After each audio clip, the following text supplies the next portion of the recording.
Hello everyone, welcome back to my channel. I'm Aisha and today I'm back with a new video with a new topic for you. तो आज मैं आपके लिए लेकर आई हूँ physics का चैप्टर 3 करंट इलेक्ट्रिसिटी के इंपॉर्टेंट PYQ टॉपिक्स। बहुत इंपॉर्टेंट है, ठीक है। तो आपके बहुत काम आने वाले हैं और आपको इस वीडियो को स्किप करना ही नहीं है, ठीक है। कुछ बहुत सारी इंपॉर्टेंट डेफिनेशंस लेकर आई हूँ मैं आप सबके लिए, ठीक है। ऐसा यूनिट्स लेकर आई हूँ मैं, बहुत सारी चीज़ें लेकर आई हूँ। तो चलो फिर शुरू करते हैं और शुरू करने से पहले please don't forget to like share and subscribe to my channel को जल्दी से लाइक कर दो, शेयर कर दो और सब्सक्राइब कर दो। Okay, let's get start. तो फर्स्ट टॉपिक आता है हमारा drift velocity. Drift velocity most important topic है, ठीक है। इसका डेरिवेशन आपसे पूछ लिया जाएगा, इसका डेफिनेशन पूछ लिया जाएगा, तो ये तो स्किप करना ही नहीं है, आप अच्छे से प्रैक्टिस करना आ जाएगा, ठीक है। Okay, moving on to second point. Second जो आपका इम्पॉर्टेंट टॉपिक है जो कि है relation between electric current I और ड्रिफ्ट वेलोसिटी। तो इनके बीच का रिलेशन जो कि ये निकल के आता है, तो ये रिलेशन का डेरिवेशन आएगा, ठीक है। इसका डेरिवेशन मोस्ट इम्पॉर्टेंट है, ठीक है। तो इसमें डेरिवेशन आपसे पूछ लिया जाएगा कि डिराइव करो, ठीक है, रिलेशन बताओ, है ना। तो ये आपको करके जाना है, ठीक है। तो relation between electric current I और ड्रिफ्ट वेलोसिटी का जो रिलेशन है वो करके जाना है, ओके, ठीक है। चलो फिर बढ़ते हैं आगे हम थर्ड पॉइंट पे, जो कि आता है हमारा relation between current density, conductivity और electric field. Most important relation है, बहुत ही इम्पॉर्टेंट रिलेशन है और ये पूछ लिया जाता है, कभी फिलअप में भी आ जाता है, ठीक है, क्वेश्चन, या फिर आपका लॉन्ग क्वेश्चन में जो बनता है वो बनता है कि डिराइव करो, ठीक है, रिलेशन बताओ इसका जे सिग्मा और ई के बीच का जो रिलेशन है उसको डिराइव करो, ठीक है। तो बहुत इंपॉर्टेंट है, स्किप मत करना, ठीक है, वेरी वेरी इंपॉर्टेंट। ओके, तो moving on to fourth important topic जो कि किरचॉफ्स लॉ। ये तो बहुत इंपॉर्टेंट है, किरचॉफ के दो लॉ जो कि बहुत इंपॉर्टेंट है, तो उसको तो छोड़ के जाना ही नहीं है। फर्स्ट लॉ जो किरचॉफ का आता है, फर्स्ट लॉ जो कि आता है आपका किरचॉफ का वो है जंक्शन रूल, और सेकंड जो आपका लॉ आता है वो लूप लॉ, ठीक है, लूप लॉ। सेकंड रूल है लूप लॉ। तो ये दोनों ही लॉ मोस्ट इम्पॉर्टेंट है, पूछते ही हैं किरचॉफ के लॉ, तो ये तो छोड़ना ही नहीं है आपको, ठीक है, बहुत इंपॉर्टेंट है, बस डेफिनेशन से लर्न करना है आपको, okay. Okay, moving on to fifth point जो कि हमारा कॉम्बिनेशन ऑफ सेल, ठीक है। कॉम्बिनेशन ऑफ सेल्स में सीरीज कॉम्बिनेशन, पैरेलल कॉम्बिनेशन, ठीक है, सीरीज कॉम्बिनेशन, पैरेलल कॉम्बिनेशन के न्यूमेरिकल आ सकते हैं, ठीक है। इसमें आपका न्यूमेरिकल बन सकता है, न्यूमेरिकल क्वेश्चन बन सकता है, ठीक है। तो प्रैक्टिस कर लेना, एनसीईआरटी में बहुत सारे क्वेश्चंस दे रखे हैं, ठीक है, सीरीज़ कॉम्बिनेशंस के, पैरेलल कॉम्बिनेशन के, तो ये तो आपको प्रैक्टिस करना ही करना है, ठीक है। बहुत छोटे बेसिक सिंपल जो क्वेश्चंस होते हैं सीरीज़ कॉम्बिनेशन के ऊपर, पैरेलल कॉम्बिनेशन के ऊपर, वो आपको बस प्रैक्टिस करना है, ठीक है। Okay, moving on two point number 6 जो कि हमारा व्हीटस्टोन ब्रिज।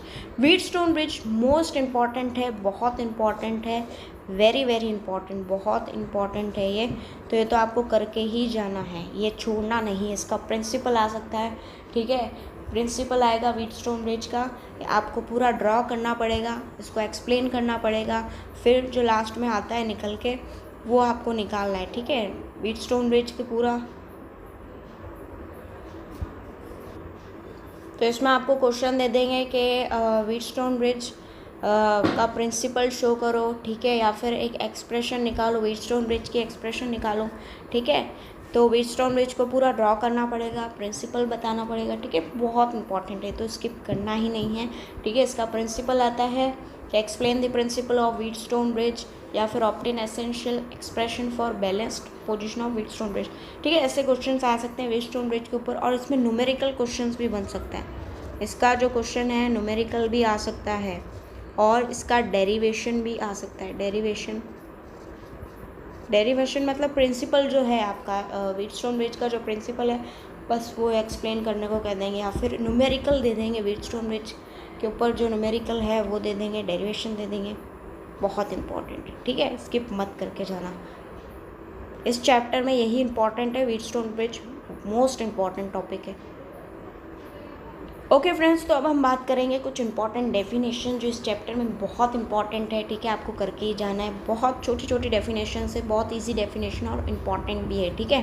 तो फर्स्ट डेफिनेशन जो कि आती है मेरी करंट डेंसिटी। करंट डेंसिटी में आपको इसकी SI unit very important, dimension very important करके ही जाना है, ठीक है। तो करंट डेंसिटी की डेफिनेशन भी आ सकती है कि करंट डेंसिटी क्या होती है, ऐसा यूनिट बताओ, या फिर कभी फिलअप्स में डायमेंशन पूछ लेते हैं, राइट।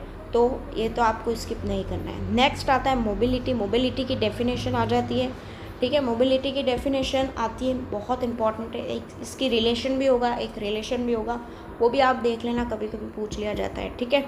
बट ज़्यादातर इसकी डेफिनेशन इंपॉर्टेंट है। थर्ड आता है आपका ड्रिव वेलोसिटी। मैंने बता ही दिया, ड्रिव वेलोसिटी की डेफिनेशन इंपॉर्टेंट है, पूछ लिया जाता है 2 मार्क्स में, ठीक है, 1 मार्क में, तो आपको करके जाना है, राइट। देन आपका एसआई यूनिट। इस चैप्टर में जितनी भी एसआई यूनिट है लर्न कर लेना, क्योंकि कहीं ना कहीं से, ठीक है, किसी भी टॉपिक से एसआई यूनिट आ सकती है। रेजिस्टेंस की बताओ, करंट की बताओ, राइट।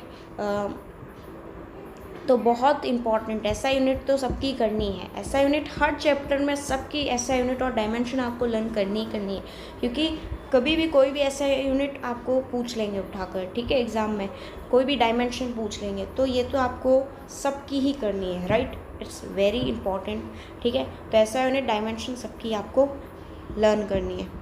नेक्स्ट आता है आपका temperature dependency of resistance and resistivity. Most important topic है ये, जो है वो मोस्ट इम्पॉर्टेंट है। इसमें आपका टेम्परेचर डिपेंडेंसी, रेजिस्टेंस और रेजिस्टिविटी तो बहुत इम्पॉर्टेंट है, ये आपको छोड़ना नहीं है, ठीक है।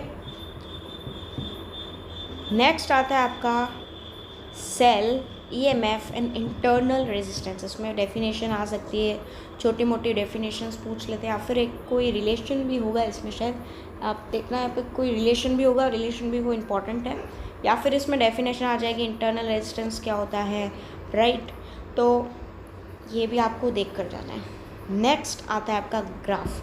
ग्राफ जो कि इम्पॉर्टेंट है, वो बेसिकली जो ग्राफ इम्पॉर्टेंट है ओम्स लॉ का इम्पॉर्टेंट है, और भी इसमें इस चैप्टर में ग्राफ है थोड़े बहुत, और भी है 2-3 टॉपिक के ग्राफ है, तो वो ग्राफ छोड़ के मत जाना, वो ग्राफ कर लेना, क्योंकि वो ग्राफ इम्पॉर्टेंट है, पूछ लिया जाता है, ठीक है, पूछ लिया जाता है, ग्राफ आता है, इम्पॉर्टेंट है, और उसमें से सबसे इम्पॉर्टेंट जो है वो ओम्स लॉ का है, ठीक है। बाकी जो ग्राफ है वो भी इम्पॉर्टेंट है, ठीक है, तो वो भी आपको देख कर जाना है, राइट। तो ये कुछ डेफिनेशंस है, बहुत इंपॉर्टेंट है, ये आपको स्किप नहीं करनी है। करंट डेंसिटी की एसआई यूनिट, डायमेंशन बहुत इंपॉर्टेंट है, एमसीक्यू में, फिलअप्स में, कहीं भी कैसे भी पूछ लिया जाता है, राइट। मोबिलिटी की definition is very important. Drift velocity और सबकी एसआई यूनिट याद रखनी है, डायमेंशन याद रखनी है। Temperature dependency is most important, तो ये तो आपको स्किप नहीं करना है, राइट। तो यही सारी चीज़ें हैं गाइस जो आपको इस चैप्टर में करनी है। इंपॉर्टेंट डेफिनेशंस और डेरिवेशंस, टॉपिक्स बता दिए मैंने सारी चीज़ें, ठीक है।